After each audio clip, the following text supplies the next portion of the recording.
Hey, English 2. I am going to be reading We Should Hang Out Sometime today. And I'm in my car in the parking lot at the store, getting ready to go in, waiting for them to open because I need to get some essentials. And they're always out when I come at any normal time. So I'm creepy and I'm talking and reading a book in a parking lot. Well, welcome to my world, right? All right, so we're at 27, chapter 27, page 233. It was always tough to tear my friend Kyle away from his studying to do things other people would consider important, like, for example, eating. But tonight, we successfully extracted him from his books, and he, Brad, and I were sitting in the cafeteria, ingesting calories and swapping stories about high school relationships. I told them a little bit about Francesca and Evelyn. So what did they say? Kyle asked. When? I replied. When you told them that you liked them. I laughed. You're right. I could never tell them I liked them. You know how much risk of rejection that is? Dude, said Kyle, brushing blonde curls off of his forehead. You're telling me you've never had a DTR? A DT what? A define the relationship talk, where you tell a girl you like her, you talk about whether you two want to be together, that kind of stuff. Nope. Did you kiss either of them? No, of course not. I'd never kissed anyone. Yeah, that's probably why you never had a girlfriend, Brad. That's probably why you never had a girlfriend. Brad, back me up here. I'm with Kyle, said Brad, leaning forward. If you never tell a girl that you like her or make out with her, how's she gonna know? I stroked my chin. But what if she doesn't like me? It happens, said Kyle. That's life. But if you don't have a DTR, you're never going to know if she likes you too. I guess so. I know so, said Kyle.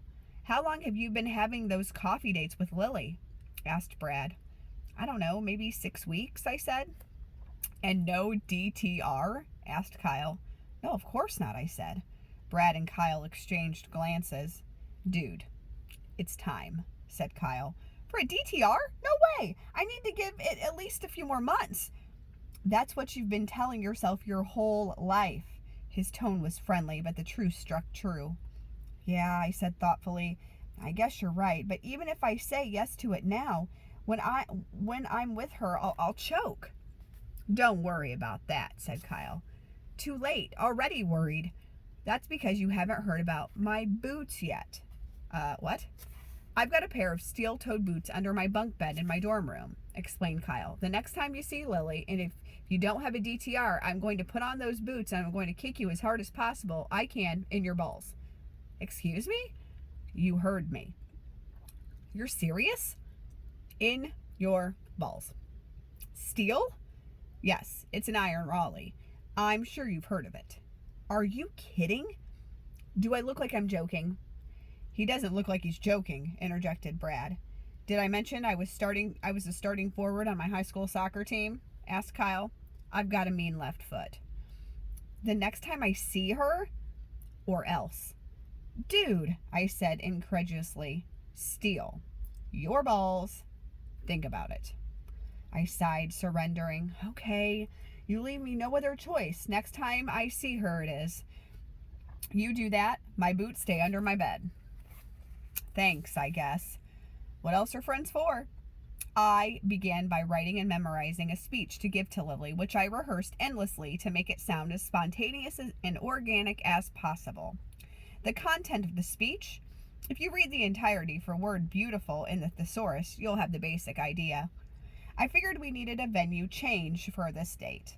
A coffee shop wasn't grand enough for the sweeping romanticism of my intentions and feelings.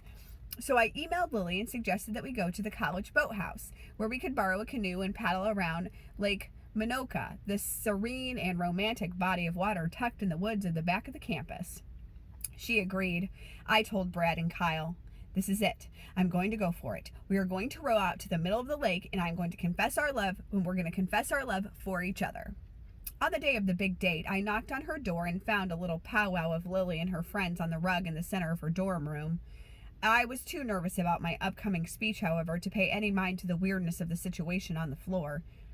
Ready? I asked. Yeppers, she said. Indeed she was, decked out in a pair of Sperry topsiders and a coat with an armor embossed gold buttons. Her friend, Sarah Martin, who was wearing too much makeup as usual, asked me, "What are y'all going to do?" Not until later, when I would play back her question in my mind, would I hear how scripted it sounded, how well rehearsed, not at all spontaneous or organic. "Canoeing," I said. "Oh, can I come?" she asked. Right on cue, Lily and her friends looked up at me as if their very lives were hanging on my reply. Sure," I said, trying to hide my disappointment. Again, I hadn't noticed this was clearly a setup. I was too busy thinking about the steel-toed boot, that I would be dropping my voice 2 octaves if I didn't find a way to have a DTR today, and how this addition of a third wheel on a date would make the conversation considerably more challenging. I mean, can you imagine a more uncomfortable social situation than having an uninvolved third party sitting in the middle of a canoe while the 2 other passengers hash out the details of what may turn out to be a completely one-sided romantic relationship? But then a miracle occurred. Lily's BFFL, Sadie, needed a ride to the bank. Lily was the only one with a car. Lily had to give Sadie a ride, drop off Sadie, and then drive back before we could go canoeing. I pounced. "Can I come? Keep you company?" Lily looked around at her friends. This was apparently a contingency they had not planned for. They had protected Lily from being alone with me on top of a body of water and a romantic piece of floating fiberglass, yes, but not from this simple errand. "Oh, the thing is," Lily struggled to find an excuse, but none came. "Of course you can." After we dropped Sadie off at the bank, I moved into the front seat of Lily's Volkswagen convertible. The roof was down. I had a window of approximately 2 minutes before we'd be back in her dorm to get Sarah and go to the lake, so I got right down to business. "Lily, there's something I have to tell you," I said, raising my voice over the wind. She winced, like she had been afraid this might happen. Undeterred, I spoke quickly, accelerating my words to be sure I finished my speech before we reached her dorm room. As I spoke, I noticed she was also accelerating her car. "Lily, I think you're incredibly beautiful, funny and smart, interesting and clever and pretty and stylish." "Josh, no," she whimpered. "Let me finish." I had worked long and hard on these lines, and I wasn't about to end my performance prematurely. Where was I? Stylish? Yes, stylish and cool and fun and kind and charming and gorgeous. Based on her response so far, I knew this conversation was nosediving in complete free fall. Mayday! Mayday! But Kyle and Brad had raised a good point. With Francesca and Evelyn, I could only look back and wonder, what if? I would only ever have a chance with Lily if I took the plunge and told her that I liked her. Cute and punctual and creative and intelligent and fashionable. And in my mind, that meant dropping this adjective bomb. I guess I believed that the more my speech sounded like an actual thesaurus entry, the more romantic it was. As if the number of adjectives a person uses to describe affection is directly proportional to the chances it will be reciprocated. And that's why I can't stop thinking about you all day, every single day. Since she didn't seem eager to turn her head and kiss me or anything, the speech ended in a whimper. "And I just wanted you to know that..." "Oh, Josh," she said. Her tone sounded like I had just told her I was facing a life-threatening illness. I was silent. "The fact is," she said, "I have a crush on Sam Dane." "Sam Dane? Sam Dane?" That stung. I knew she had liked him during the fall semester and they had dated a little, but I had heard through the rumor mill that he wasn't much interested in her.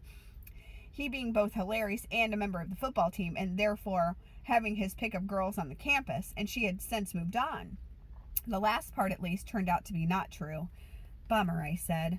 By the time we were parking in the front of the dorm, Sarah was standing outside waiting for our boat adventure. "You still want to go canoeing?" Lily asked.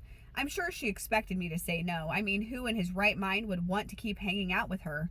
But partly out of the misguided need to demonstrate that her rejection had little effect on me, and partly because I knew how uncomfortable it would be for her to sit in a canoe with me now, and I wanted her to suffer through every bit of awkwardness possible as a punishment for not liking me back, I said yes. I would very much still like to go canoeing. And it turned out the only person I was punishing was myself. The canoe was for 2 people, so I ended up on the kayak while Lily and Sarah shared the canoe. They were terrible paddlers, mostly spinning in circles and repeatedly colliding into the shoreline.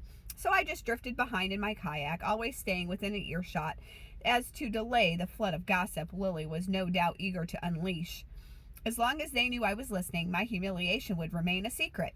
You can't talk about someone behind their back when he's literally, right behind their back, or on a boat, as the case may be. I plopped my tray of food down and laid my crutches on the floor underneath the table. Kyle and Brad were already seated eating. Kyle had a pile of textbooks in front of him. They looked up at me, eyebrows raised. I gave them one word: disastrous. They both looked at each other. What? I asked. They looked at the floor. What? I demanded. It's kind of what we expected, confessed Kyle. You expected this? Well, we knew she didn't like you, he said. I held up my hand to stop sign. Hold on. You knew? That's an exaggeration, said Brad. I mean, well, we thought, based on how you described your conversation, that she had put you in the friend zone. Threw my hands up in the air. These were supposed to be my friends, my two best friends, and they had betrayed me, sent me right into the lion's den to be devoured. Are you kidding me? Whoa, hear me out, said Brad. I folded my arms. Fine, I'm listening. You didn't know for sure. I mean, maybe she did like you. We didn't know. We just guessed that. That she didn't like me and you would screw me over, I interrupted. Look, Josh, said Kyle. You're what, like 18 years old? And you've never told a girl you've liked her? You've never had a DTR? That much was true. I stayed silent. You needed to try it. You needed to tell a girl how you felt about her. And if she doesn't like you, so what? So what, I said. So what? It's terrible. I feel like she tore out my heart and threw it on the ground. Kyle held out a finger. You feel like that, yes. And we've all been there and we all know how much it sucks. But here's the thing. She didn't literally tear your heart out. It's actually still beating inside your chest. Thanks for the helpful diagnosis, Dr. Pre-Med. I intoned sarcastically. No, what I mean is you're still alive. You got rejected and you survived. Sure, it hurts and it's not something you want to do every day. But now you know you can live through it. And then next time a girl comes along, maybe it won't be quite as terrifying to tell her that you like her. I pursed my lips. I hated to admit it, but they were right. I had been rejected and it sucked, but I had survived, and none of it would have happened in the first place if it weren't for these friends. I was grateful. I would never admit it out loud, of course, but I did appreciate what they had done, how they had helped me. They had pushed me out of the nest. I didn't fly exactly. I basically fell straight down and smacked into the ground. But at least I was out of that nest. Unfortunately, I was not quite finished humiliating myself with Lily. I love it. That's so hard, isn't it? Rejection is rough. Rough. So we love Josh, though. So we will continue to read. I miss you guys terribly. I hope you're doing well. I'll see you soon, hopefully. If you need anything, send Mrs. Oberstein an email, and we'll definitely be seeing you on our Google Meets this week. Talk to you soon. Adioso.